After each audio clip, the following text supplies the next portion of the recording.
Welcome back to New Rockstars. I'm Erik Voss, and this is a breakdown for the trailer for Thor Love and Thunder, which gets us so lost in Chris Hemsworth's eyes like the bluest skies that it's a bit easy to miss the love and the thunder, which I assume are what Thor's sweet child named her biceps. There's so many cool details hidden in this trailer, so let's punch those tickets to the gun show and break down this frame by frame. And thanks to Truebill for sponsoring today's video. More on them later. Let's go! These hands were once used for battle. Now they're but humble tools for peace. I need to figure out exactly who I am.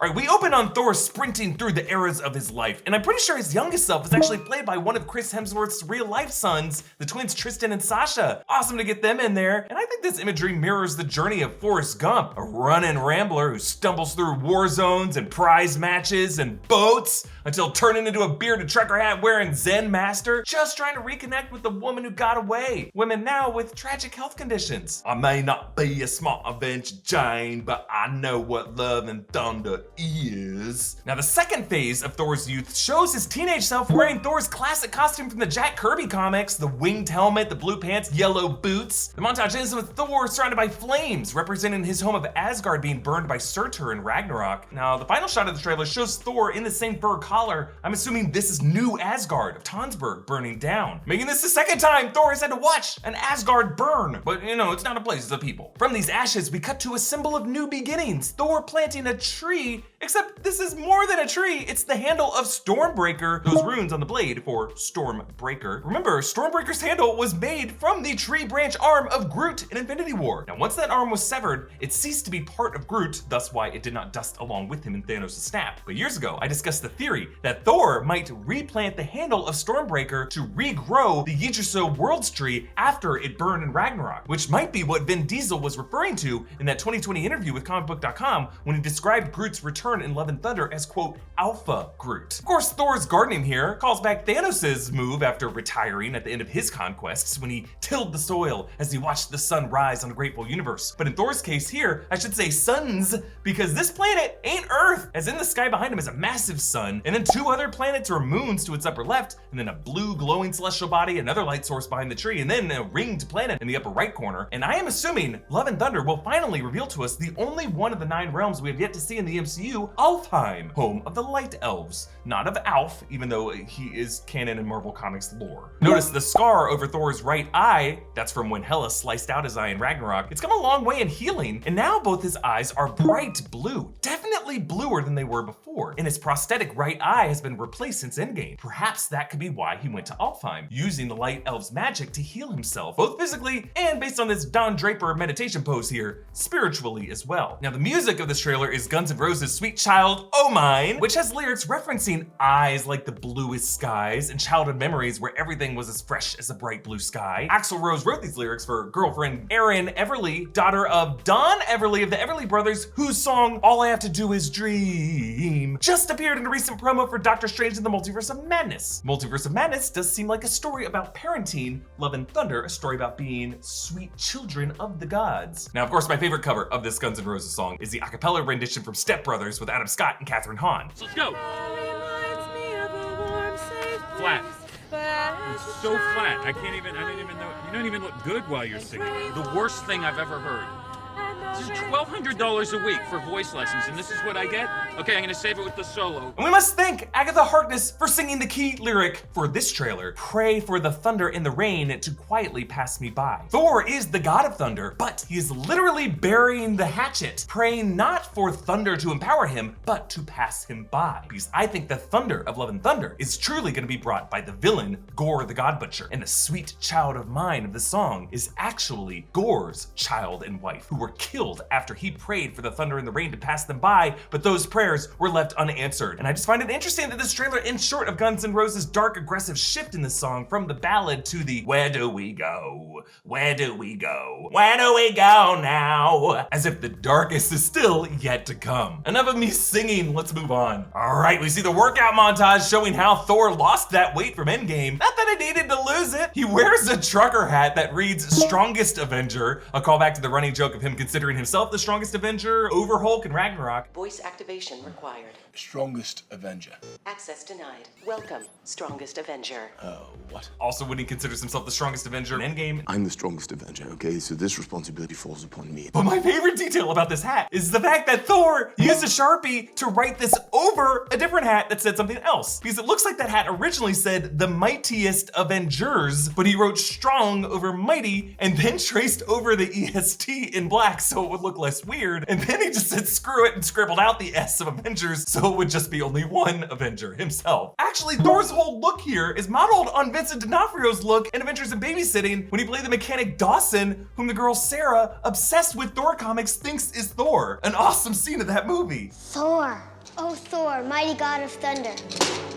Who is this kid? Careful, kid, don't embarrass him in front of Vanessa. So Thor's doing the battle ropes with these chains from a giant skeleton. I was wondering if this could be another one of the Nidavelirian dwarves, like a prisoner who was left to rot after Thanos slaughtered them. But that skull has an odd shape to it, not exactly humanoid. So this might just be another god whom Gorr has killed. And based on this poor guy being left in chains, maybe this is someone Gorr tortured first. So Thor uncloaks his new bod, and he's wearing a white tank and a red vest and tight blue pants, actually looking a lot like Kurt Russell in Big Trouble Little China, making it a bit ironic for Ego's son, Peter Quill, to roll his eyes here. Actually looks like Thor might have stolen some of Peter Quill's clothes. And as I pointed out in a past video, the shirt that he's wearing may depict Yggdrasil connecting the 9 realms. Now they're saving this planet populated by these blue-skinned locals. I think this actually might be Centauri 4, the homeworld of Yondu, which would make this the Zatoan tribe. In Eternals, we learned that one of the past planets that they helped destroy was called Centauri 6. Everyone in Centauri 6 is going to die. Now, it's spelled a bit different, Centauri versus Centauri, but in the Thor comics, Centauri 6 is part of the same Alpha Centauri star system as Centauri 4. So I'm wondering if Gorr the God Butcher's hatred of the gods might have began because he comes from that Centauri 6 planet that was destroyed in order to birth the Celestial, a god, a hatching that killed his wife and child while he just happened to be off-world, which would make him so angry that he must now kill all the gods of the cosmic hierarchy and everyone related to them, including Asgardians like Thor and Valkyrie and sons of Celestials like Peter Quill. And it could be on this planet, Centauri 4, where Thor and the Guardians learn the story of a nearby planet named Centauri 6 in their system with one very pissed off sole survivor. And then we get this full Guardians of the Galaxy charge with teenage Groot, who's actually been filling out more. There's some more greenery on his head. Then Nebula, Mantis, Quill, Kraglin is there wearing Yondu's Yaka arrow fin as he did in the Guardians Volume 2 post-credit scene. And then Rocket, and then I assume Drax on the far right, but no Gamora. We should note after the Endgame final battle and Quill bringing her up on his screen in that final scene, they still have not found that variant Gamora from 2014. The Guardians end up leaving behind Thor and Korg on a planet that looks like Sakaar as they pilot the Benatar through that hexagonal universal neural teleportation network grid. If this is Sakaar, I'm super excited that they're returning here because this might be where they could meet up with Beta Ray Bill, the Corbinite past champion of Sakaar. And the way they frame this shot, weird empty space on the left beside Thor, just really looks like the shot was framed for 3 characters and maybe Beta Ray Bill or someone else might have been digitally removed from this trailer. You'll notice how Korg has a new look, some colorful pants, and a belt buckle in the shape of a goat head. I'm wondering if he might now work at New Asgard, which is now a tourism theme park, as the herder of Thor's goats. So we take a tour of New Asgard, and compared to the colony it was in Endgame, the structures have evolved from the sleepy town of Tonsberg, Norway to some taller curved golden structures like the old Asgard had. So either they're starting to truly rebuild what they once had, or they might just be making a Disney version of it to attract tourists, or they might be doing both. We see a flying boat departing the port, carted by Thor's goats. These are named this and this. Not even gonna bother trying to pronounce it, but they mean teeth bearer and teeth grinder. In Norse mythology, they are Thor's companions. They pull his chariot across the sky and they're wonderful. I'm so glad they're in this movie. On this boat, you can see Valkyrie and Korg, and then up front, 2 others. It looks like Thor, maybe Jane with them there. And I love it, there's a neon sign reading Cocktails and Dreams, which is the name of the bar that Tom Cruise works at the end of the 1988 movie Cocktail. The 80s references are everywhere and I'm loving it. Now, if you're keeping your fingers crossed that the Beanie Baby collection in your mom's attic is going to regain its value and all of your money concerns will be gone, our friends at Truebill are here to help take some of the pressure off of Claude the Crab and Patty the Platypus. Truebill is an all-in-one finance platform that helps you save more and spend less. The personal finance manager allows you to manage subscriptions, lower bills, monitor your credit score, and build your savings all in one place. I really like how easy Truebill makes it to safely and securely identify recurring charges and cancel unwanted subscriptions with just a tap. It's also got got some nice credit score monitoring tools to give you a little nudge when something fishy might be happening. Not fishy like Bubbles the Beanie Baby, but you know, like scammy. Truebill helps set budgets that automatically monitor your spending by category, get friendly notifications when you've exceeded your budget, and visualize your spend to earn ratio over time. So get started with Truebill today by heading to truebill.com/newrockstars or by clicking the link in the video's description. That's truebill.com/newrockstars. Then this glorious shot of Olympus, a realm similar to Asgard in the Marvel Comics, but the home of Zeus and Aphrodite, all the other Greek gods. The design is just breathtaking. Like Asgard, the landmass is suspended in space with impossible gravity, water just spilling into mist. Here, from these Roman-style aqueducts that snake through all the structures. In the lower left, it looks like it's open space and stars out there. So who knows, this could all be suspended inside of another part of a dead celestial, like Nowhere's headless body. Because the sword carried by Gorr in this movie is the same weapon that, in the Marvel Comics lore, beheaded Nowhere. So this movie may confirm that history. You'll notice a pink-purple streak meteors through this Olympus space. Maybe Thor and his friends arriving, or maybe this is an attack from Gorr. Taika Waititi embraces his "our flag means death" vibes with Thor on a pirate ship as a woman swings over to embrace him, looking like the cover of a romance novel. If this is the same setting as the tree meditation shot earlier, this might be a light elf of Alfheim. Notice how the ship behind him is being smothered by a kraken. Could it be a friend of Gargantos? Could it just be its own thing? Maybe. Then the Viking ship sails toward this planet that I thought was Earth, but if you look closely at the surface, it looks like it might be in the process of freezing over. Thought it was just a sunrise light hitting the clouds, but it does look like it's streaking through its atmosphere faster than the planet is rotating toward its sun. Thor stands on the bow with Stormbreaker streaming forward, since Stormbreaker, remember, has the powers of the Bifrost. This is how they're traveling through these wormholes in space. Then lightning streams through the Hall of Olympus, all in this goofy acrobatic display with pointed lightning bolt ends up until they are caught as one goofy looking bolt by Zeus, played here by Russell Crowe. At his side are two goddesses, perhaps Hera and Aphrodite, or maybe one of his many mistresses, because this is Zeus. All he does is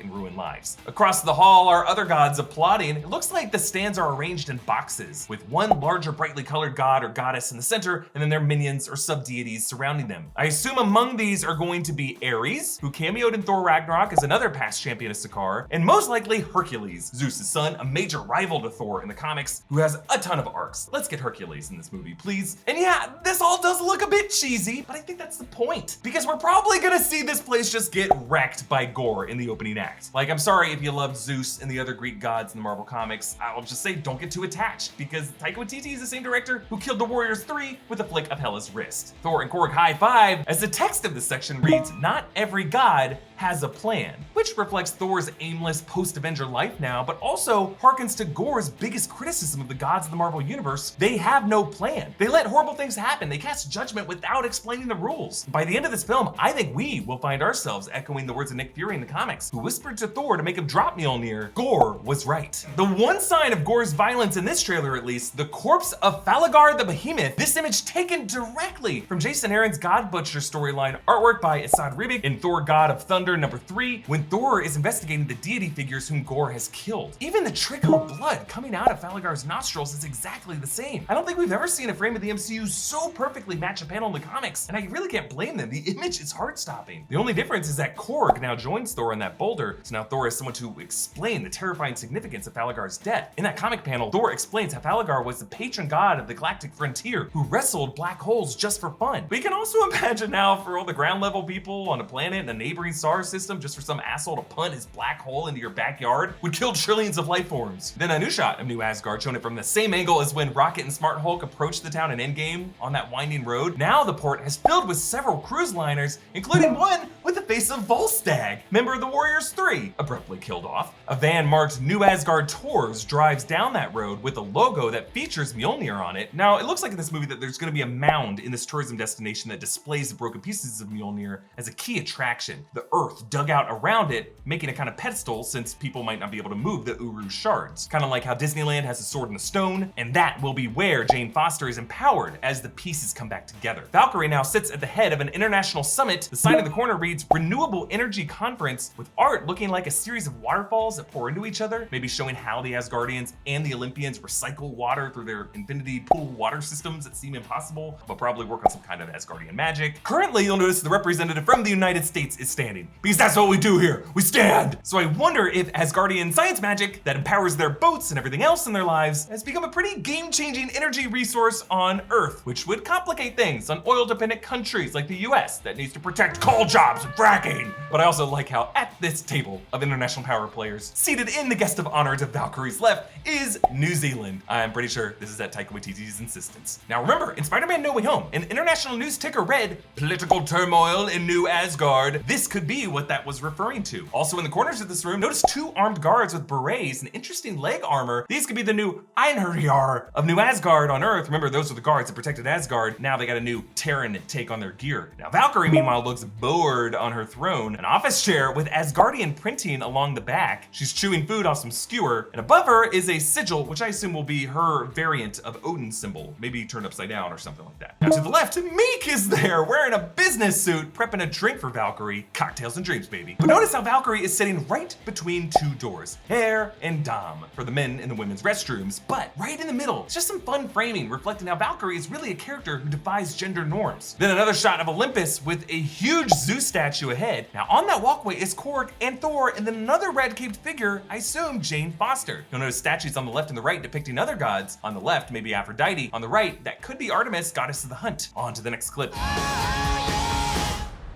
Not me. What? Just listening.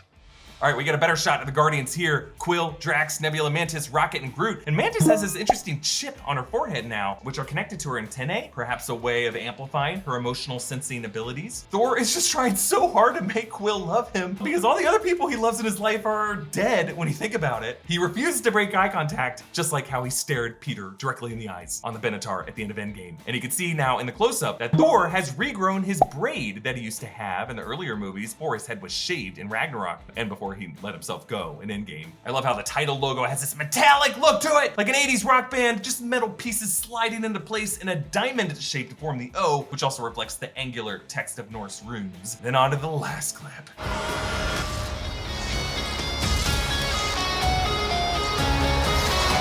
Oh baby, so the reforged Mjolnir flies into the hand of Jane Foster, with Natalie Portman returning after Thor the Dark World in an adaptation of Jason Aaron's Mighty Thor run that follows Jane as a cancer patient who wields Mjolnir after the case of Gorr made Thor want to drop the hammer, considering himself unworthy. Now powering up into Lady Thor allows Jane to escape her sickness, but whenever she returns to normal, her chemo is reset, setting up this fascinating and tragic storyline for the character. Now how did this happen? Well, the movie's official description says Jane Foster, who, to Thor's surprise, inexplicably wields his magic hammer Mjolnir as the mighty Thor. That suggests that whatever caused this hammer to reforge was some mysterious magic that Thor is not familiar with. Now, it's been implied that Infinity Stones left cosmic radiation coursing through the universe, and in the case of Jane Foster, who was possessed by the Reality Stone Ether, that radiation could have been the cause of her cancer, as well as what now triggers the hammer to reassemble. It's also possible that the multiverse could have caused this reassembly in some way, like she comes from another universe, or the hammer comes from another universe, and more will be revealed in a future trailer after Doctor Strange and the Multiverse of Madness comes out. I have a feeling that the hammer's return will have an in-universe answer, like either residual Reality Stone radiation or some hidden Will and Testament clause from Frigga or Odin that includes Jane Foster in that worthiness charm. Like whoever wields this hammer, if he be worthy, shall possess the powers of Thor. Also under clause, whoever that current bearer loves the most can also wield it sometimes. Now compared to the shot of Hela destroying the hammer in Ragnarok, the cracks of Mjolnir are now spread apart with bigger chunks, but notice how the golden end is facing upward now. I think we're looking at the other side of it. I just like this look better than a more capillary splintered look because now from a distance you can still make out the individual cracks of that hammer. This reveal of Natalie Portman as Lady Thor works really well. Better than I thought it would, and honestly Marvel Studios really needed this to work, and they totally pulled it off, but they used a few interesting visual tricks to do it. Now yes, Jane is definitely beefed up here. I'm sure Natalie Portman put on quite a bit of muscle, but I wouldn't be surprised if they did that classic Tom Holland muscle enhancement there. But she does need to be beefed up, yet the focus of the shot is not on her muscle definition. Her shoulders, her traps, her neck, forearms, they're all covered. They also cover her face with the helmet, all to avoid that uncanny valley effect where we might see Natalie Portman's iconic face, but on a different body, which would just kind of freak us out. Instead, the focus is on Mjolnir, a striking, unusual image to see it put together again, and that is what guides us into the shot. And then we move directly from Mjolnir to Jane's eyes, which are locked directly on us. See, there is a narrative to this reveal, as opposed to just barfing in a visual effect in a trailer and we get to pull it apart. There's a story here. Our eyes are guided by the emotion of this moment. Now, behind both Jane and Thor, it looks like the town of New Asgard is being attacked by these weird-looking, dark tentacled creatures, and then to the left behind Jane, whatever this is flashing some sharp teeth. Gorr's weapon, all black, has some connections to the symbiotes in Marvel lore. It was a weapon created by the symbiote deity of Null, and we did see in Spider-Man No Way Home that a piece of venom is left in the boundary of the MCU. So could we be looking at some kind of venom creature attacking New Asgard? Look, I don't know. I don't think Venom can appear in an MCU movie without it being a Sony co-production the way Spider-Man No Way Home was. So I don't know if they'll keep that symbiote backstory. But if you think about it, the way that Dane Whitman's sword, the Ebony Blade, also had a black shape-shifting essence to it when he reached out to it. That could be the same way Gorr's blade works, making it a kind of poison. Not a venom, a poison that rots a target from the inside out. That could be how we got that chained up skeleton. It could be a poison that thematically parallels the way cancer attacks the body, which would make Jane's conflict with Gorr super important and super symbolic for her in this movie. Support us by checking out our merch options like our Moon Knight inspired Tomb of the Moon God shirt at NewRockstarsMerch.com. Follow me on Instagram and Twitter at EA Voss. Follow New Rockstars. Subscribe to New Rockstars for more analysis of everything you love. Thanks for watching. Bye.